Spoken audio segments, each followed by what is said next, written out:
This is James Holder for iFILM London. I'm in the Grosvenor Park Hotel in London today for the announcement of the Matchroom Sports Show on the 8th of March.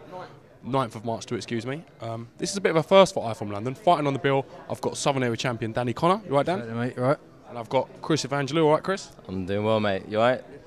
Basically, we thought we'd get you two boys together in the same clip and just generally have a little chat. I know exactly that. I know you're going to both give me the respect I command and deserve by not attacking each other in my company. So we're good. I'm glad it's you interviewing us and not him, because he would be stirring some proper. You can imagine the sort of questions he'd be asking. But I know you're a respectful fella. I mean, thank God for that. I don't think we can trust him with that. Just about trust him to hold that camera. Tell the truth. That's it. Yeah, I know. It's 'cause, well, you're right. First things first. We're going to do this fight again. Talk to me a little bit about that. Well, like everyone says, first fight, close fight. Could have gone either way. He thought he won. I thought I won. So it's just one of them, innit? Any champion, if someone's still saying they won, they thought they won the fight, like a proper champion, I'm going to take the fight again and try and prove everyone wrong and do it better this time. And obviously, I think I'm going to win this fight, same as him. So it's just one of them. We'll do it, and we'll see who's the better man. Chris, if I can just ask you the same question. Yeah, do you know what? I think it's like a deja vu with this, because we've already done the promoting for the rematch, and it's sort of like, and I think Danny is as well, we're both a little bit tired of talking. We just want to get in the ring now, and now we've got to wait another 2 months before we actually step into the ring. But firstly, I want to thank Danny for taking the rematch, officially taking it, and putting his face on the poster with me. So hopefully that's concrete, but you never know in this sport. But we're just both ready to fight. Honestly, I'm fit and I'm healthy. I could fight next week if I was given the opportunity to. But we've got to wait till the 9th of March. As he said, he thought he won the fight. I thought I won the fight. But I think Danny can appreciate I've never thrown my toys at the pram. I've never been bitter about it. I've never said one bad word against Danny. The decision I had a hard time with, obviously, but we're getting the fight on again, and that is it. That's the science of it. That's the fact. We're going to be fighting again, and that's all I can say. So, I hope Danny's 100% for the fight, because I don't want to fight a 70% Danny. I don't want to fight 50% Danny. I want to fight 110% Danny, and who's there to come and have a fight, because it's going to go either way. It's either going to be a technical boxing match, or it's going to be the biggest brawl of 2013. So that's all I have to say, man.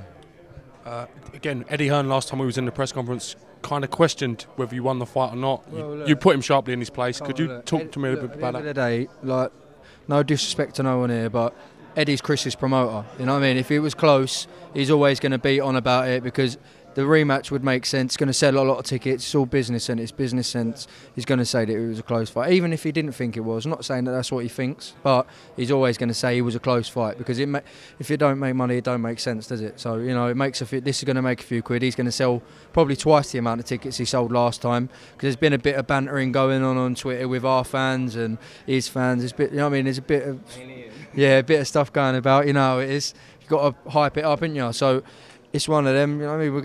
It is what it is. We're going to fight again, and that's it. And me personally, I think it's going to be a war, mate. It's going to be an all-out war, because I know he's ready for it. I know he wants it. They was talking about on Sky last time, if he had followed up with 2 more shots after that shot, he would have stopped him. I disagree with that. At no point in the fight, to me, and it's God's honest truth, I weren't hurt in no point of the fight.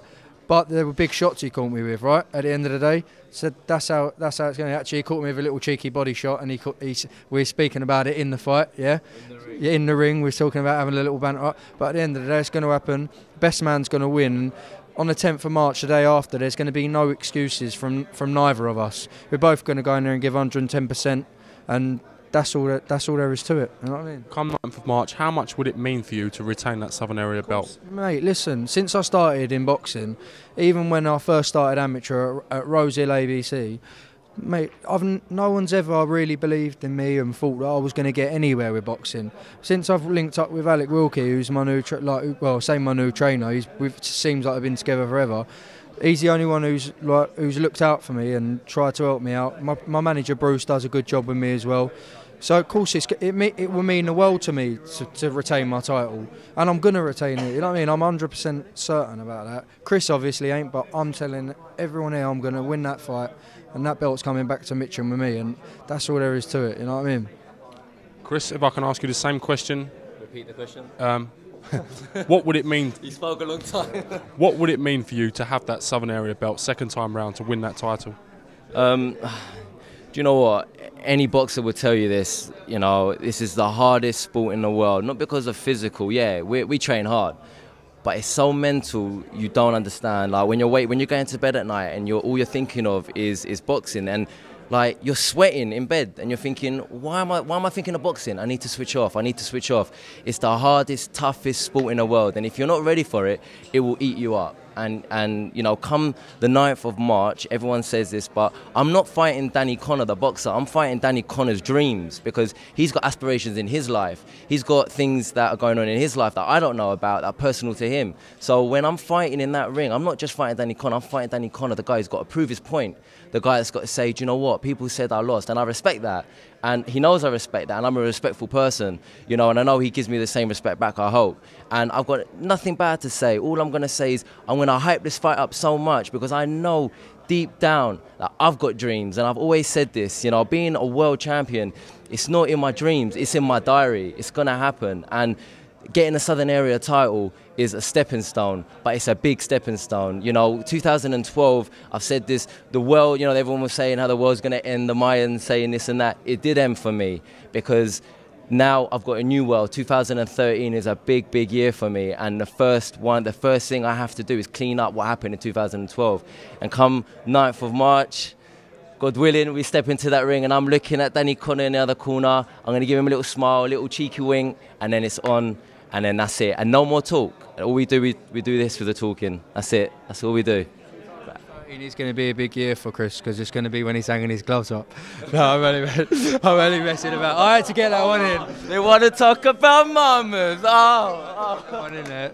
Can I just say as well, thanks to my sponsors, the Project in Sutton Clothes Store, and BoxFit, always kitting me out on that, and thanks to everyone that's helped me out on that, and hopefully they'll all be there on the 9th to see the fight. I want to thank BoxFit as well. BoxFit, they do my kits. I'm always looking swag, so that's what I want to say. Ken, I said it as well. Remember that?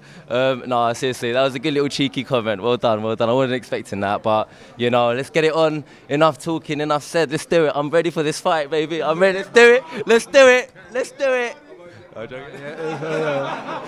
There's too much turkey on there. I'm just thankful it didn't kick off and everyone was calm. And as I said, I've got a lot of time for you guys, Chris, your family, your dad, you're good people. Danny Connor, as I said, from my area, I always look out and follow your career with great impetus. So I genuinely wish you guys the best of luck come the 9th of March, and best of luck. Last time we're shaking hands before the fight, bruv. Sick, top man. This is James Hold with Danny Connor and Chris Evangelou for iFILM London. Thank you very much.